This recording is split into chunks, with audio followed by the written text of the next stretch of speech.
next weeks will be dealing with the understanding of stewardship, faithfulness, and focusing on generosity as we give to this community of faith. The story of the widow's mite is probably one that many of you have already heard, and if you had not heard it, it is an amazing story that focuses on this one woman that Jesus mentions in Scripture. This woman has become over the years an example for all of us. Now, this is the setting when Jesus is observing what is happening in the area of the temple called the treasury. Jesus was a great observer of humanity, right? And when he had the opportunity, I think he would just step to one side and just observe what was going on. Now, the setting that is referred to here, the treasury, was the part of the temple where there were at least 4 big urns set up. And these urns were where the people would come and put their offerings.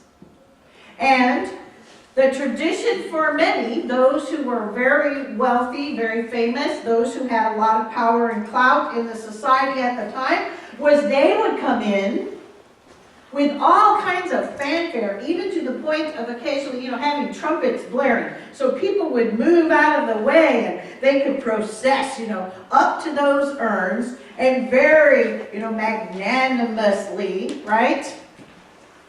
With everybody watching,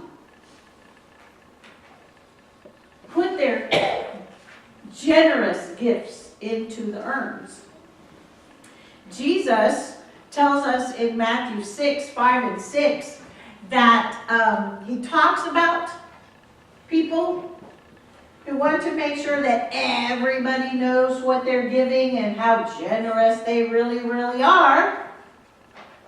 He says about them, surely they have received their reward. Having people watch them will be the only reward that they receive, according to Jesus. And so Jesus points out this widow woman who only had 2 tiny little coins. And over the years, somebody gave me one of those little coin things with a little tiny, it's just this little tiny, it's barely a ½ inch across, little tiny thin coin, which is now called the widow's mite. And it took 2 of those little bitty coins to add approximately to a penny in our money. And this is what that woman placed into the treasury that day. And what's so important about it is that her generosity is beyond most of our understanding. Most people would say, why didn't you save it? Why didn't you keep it? Why didn't you, use it to buy yourself one last little loaf of bread? This woman is more concerned about her faithfulness in giving than in her need. She is more concerned that she follow what she knows the Lord would have her do than in her own well-being. And that's why I think Jesus mentioned her, and that's why I think the gospel writers wrote about her, because she is such a perfect example for us of what it means to be generous without any fanfare, right? Now, Jesus talked about money in the Gospels. If you read through what he said, Jesus talked about money and the issue of greed and wealth and generosity more than he spoke about anything else, including loving our neighbors. Because I think Jesus understood, since he was just like us, one of us, he understood that money is one of those things that just causes chaos in our lives sometimes, right? It is that one thing that people argue about, that families are torn up over, that we stress over all the time. Am I going to have enough? And what am I going to do with what I have? And how am I going to use it? And, we just get all embroiled in things when we talk about money. And, the scriptures say that the love of money is the root of all evil. It doesn't say money. Money in itself is not evil. It's when we place money in that place of importance that for some is even above God and everything else, right? That's when it becomes the root of all evil. And so Jesus knew our weaknesses, and he talked about that a lot. Now, the understanding of tithing, what I was sharing with the children, is one that goes all the way back to the Old Testament. Abraham tithed when Melchizedek showed up, and he didn't even know where Melchizedek was from, but he knew that this had to be an important person, and he tithed on his, herds and food and everything, and gave it to this man. Tithing has been a part of our understanding and our heritage since way back, right? It's mentioned a lot in the Old Testament because the people were encouraged to bring their tithes into the temple, and the priests were supported through a lot of those gifts, especially the tithing through the sacrifices of the best of their animals and the first fruits from their crops and all of that. So tithing was something that people knew and they did in the Old Testament. And then in Jesus' time, he changes, the word tithe is used in the New Testament, but he gets into more like generosity and giving with joy and being happy about being able to give. And so tithing is something we've talked about for a long, long time and has been around, that understanding. Now, what does tithing do for us? If we actually determine that we are going to be tithers, which, like I told the kids, is you're giving a tenth of what you bring into your household back to the Lord. Okay? Tithing helps us to put God first and is a deep act of faith. It takes a lot of faith to write that tithe check out, place it in the in the plate, and then trust that everything else will be provided for. If you're not a tither, I encourage you to give it a shot. Or move up. Move up. If you're giving 1% of your income, good. Try giving a little more. Because the Lord promises in Malachi that if you do this in faith, believing that you will have enough. Now, that's not quite how it says it in there, but that your storehouses will be full, right? God is faithful and continues to be faithful. And so, I'm not going to go on and on about that, but it is an act of faith. It takes enormous trust, and it can strengthen our faith. When we actually do give, and then we see that, there really is enough. It's an amazing thing that helps to strengthen our faith. This widow woman realized that God had taken care of her thus far. There she was. And as a widow woman, in those days, it was difficult to make ends meet. But there she was. And she was able to give. And she realized that God had provided for her thus far and would take care of her, would continue to provide for her. And out of reverence and thanksgiving, at that point in time, she gave all that she had. That was all she had. That was it. And she gave it all to the Lord. And that is what we call not equal giving, but equal generosity, right? She wasn't able to give what the guy with the trumpets and stuff could give. But not equal giving, but equal sacrifice. For her, that was probably even more sacrificial than the man with all the fanfare or the woman with all the fanfare who were giving from their excess. They had so much. Okay? Tithing can also intensify your engagement with the mission of the church. As a person who is providing for the community of faith to be able to function, then you should be very involved in what is going on.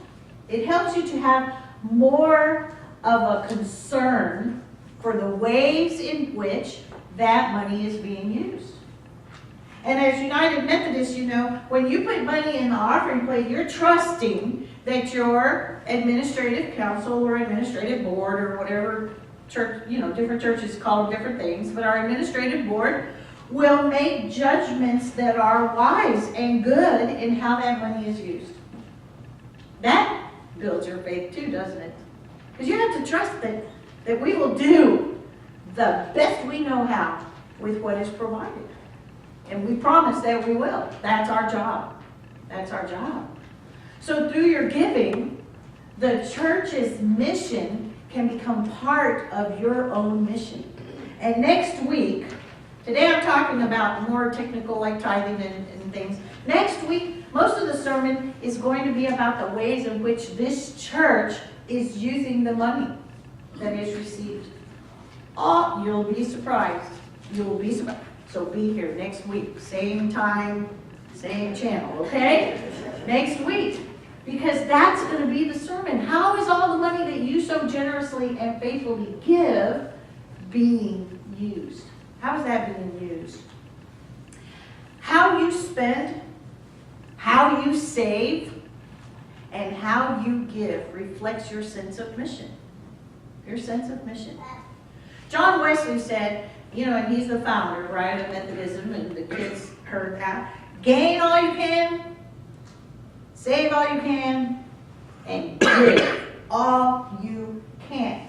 Now, what he meant by gain was have an honest job and make what you can make from working hard. From working hard. And then save, put some aside after you have used what is necessary. You know, he knew. Everybody's got bills, everybody's got things, but put some aside. Now, with my mother, we put it aside before what was necessary, but we were children. And, you know, she was trying to teach us to save money. And then, give is that generosity thing. Give all you can. Be generous with what you have and help others. And John Wesley, he didn't just say that, he lived it. He was a man of some means, and he gave almost everything he had. Now, I'm not telling you you have to give every penny you make to the church. But John Wesley took that very seriously. And when he died, he owned like a pewter fork and a mug and his books and the clothes. And that was about it. Because he took seriously giving generously as much as he possibly could, and he spent much of his own money on building hospitals and schools and all these, you know, it's in our DNA, you all. It's in our DNA. How many schools in this country were started by United Methodists? Schools of higher education? Oh my word. If you go back in their history, many of them don't claim it anymore, but they were started by the Methodist Church at some point in time. Because it's in our DNA to help people. And that's what John Wesley lived by. And so when he died, he pretty much died a pauper, but he had spent his money the way he felt the Lord had guided him to do it. Now, in Galatians 5:22 through 23, generosity is listed right in there with all the fruit of the Spirit. And we are not called to choose which of the fruit we will practice, right? Love, joy, peace, patience, kindness, goodness, generosity, and faithfulness, and self-control.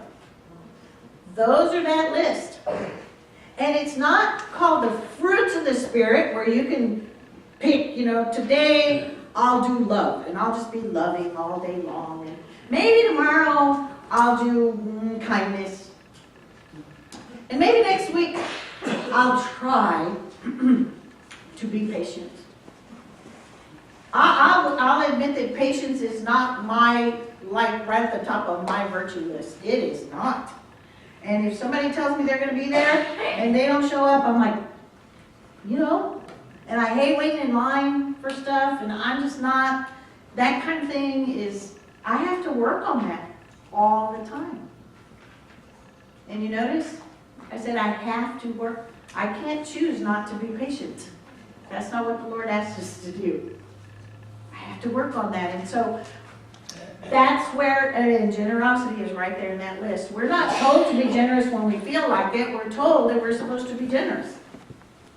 As often as possible, be generous.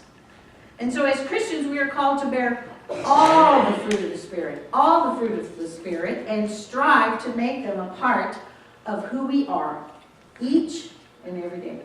Each and every day. Now, we won't always accomplish it, you know, but we're striving. We're striving to do that. Now, being generous includes giving of your time. And a lot of you, oh my word, this church is good about that. Giving of your time, your talents. If there is something that the Lord has placed in you that is that thing that floats your boat. You know how they say that? That's the thing that you just, when you think about it, it makes you happy. That's the thing you love to do the most.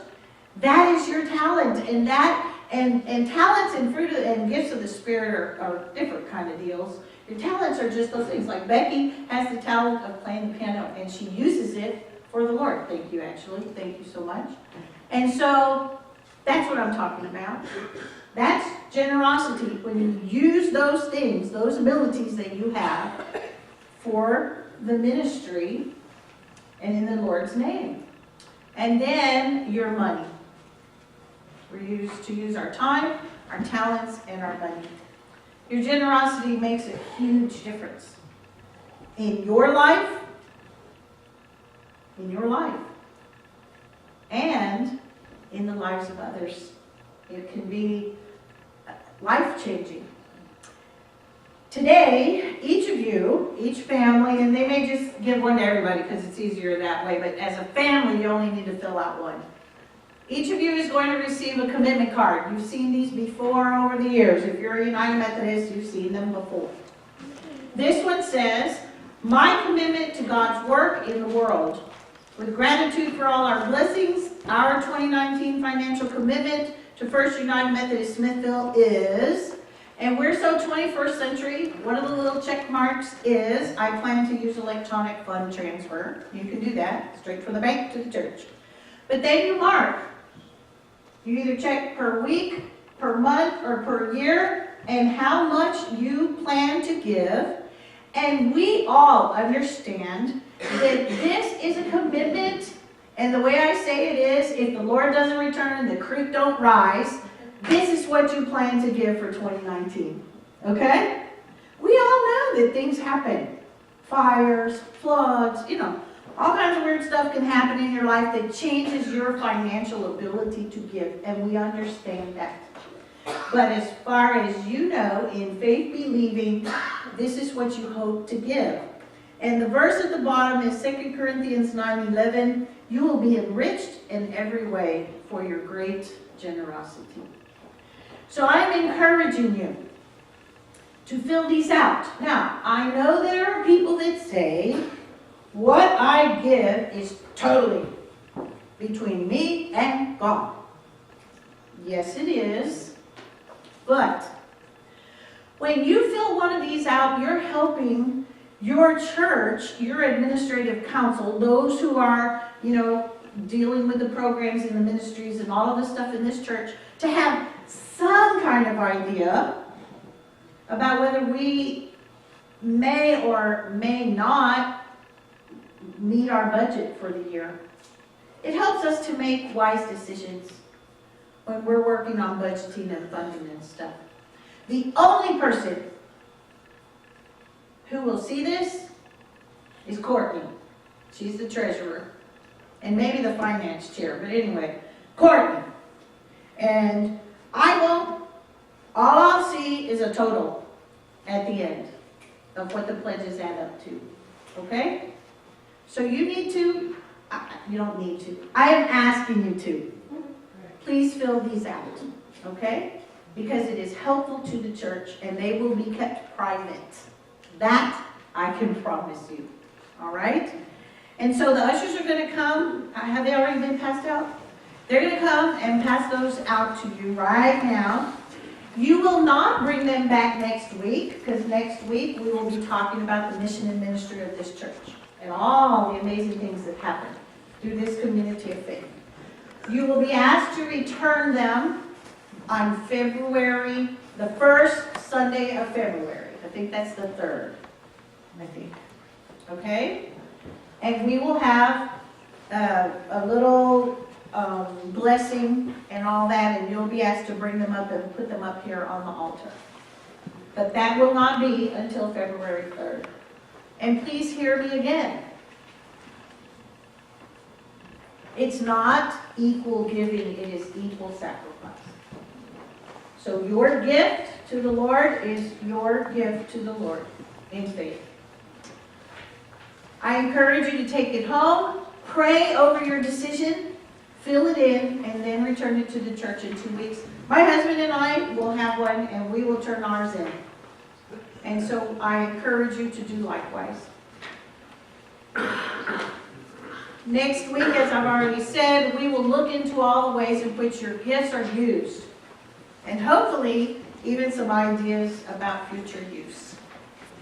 So, may you be blessed as you step out in faith. If maybe this will be one of the first times you've actually given regularly and even thought about it and prayed about it.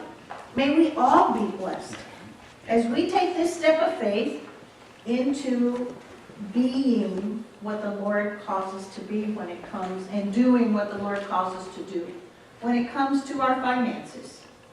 Thanks be to God. Amen.